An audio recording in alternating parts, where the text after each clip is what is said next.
Hi, and welcome once again to the VSK YouTube channel. By the time you see this video, the union budget would have been presented and there would have been discussions on and opinions on whether the union budget has been good or bad. So, what's the union budget anyway?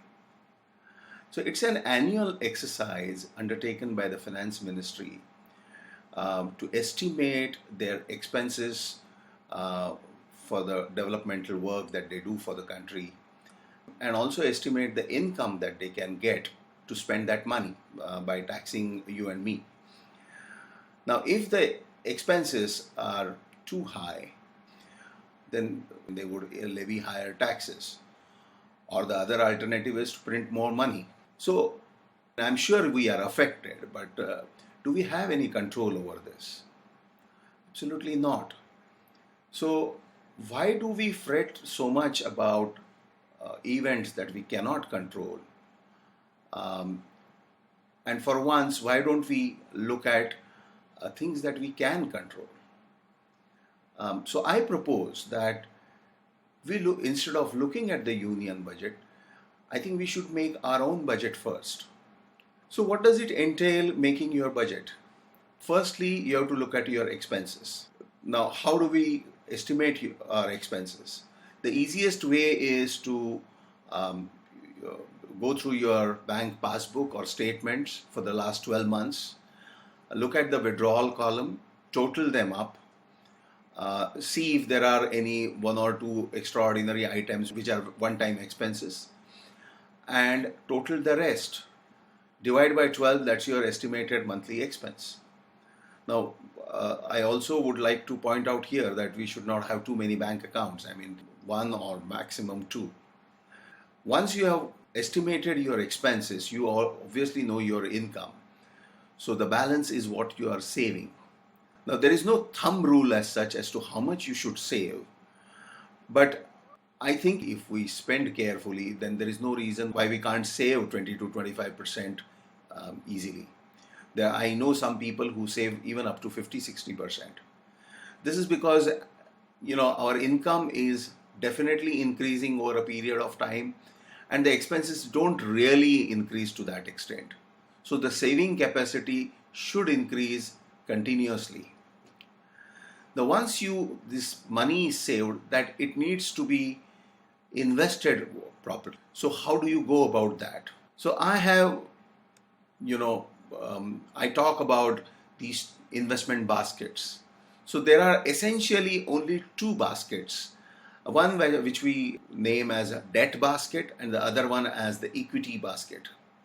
Now in the debt basket, you will have investments like bonds, fixed deposits, debt mutual funds, or your retirement funds like PF, PPF. In the equity basket, you will have stocks or equity mutual funds, or some of you may even have ESOPs. All you need to do is fill up these baskets in a proportion which is suitable to you. Once you have done that, then all you need to do is to rebalance periodically, which means whenever you find that the equity basket is overfull and flowing out, you take out some money from there and put it into the debt basket. Whenever you find that the equity basket is depleting because of bad markets, fluctuations, affecting the stock market and affecting your valuations, that is the time you dip into the debt basket and put more money into the equity basket. So this is what we call as rebalancing. There is no particular periodicity for it. Once in 6 months is, or sometimes even once in a year is enough. Or at times when there is too much of a fluctuation in the stock market, that could be a good time to look at rebalancing. Next, what you need to look at is your risk planning. Risk planning means basically having checking your life insurance and your health insurance. You have to have adequate life insurance to see that in case something happens to you today, your spouse gets such an amount of money that he or she can lead her future life comfortably.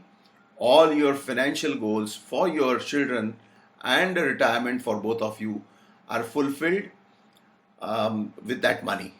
And that is what adequate life insurance is all about. Health insurance, it's the same.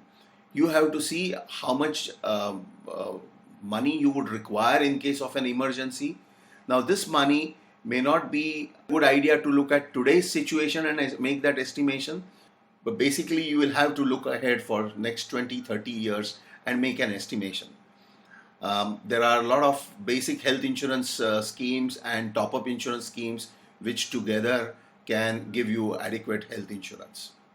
So once you do this exercise of your personal budgeting, then you are set. You don't really need to be worried about what the union budget is going to bring. That's an exercise only your CA may need to do, to be able to advise you on tax saving instruments. You can only view these budget presentations as an entertainment. Thank you for watching.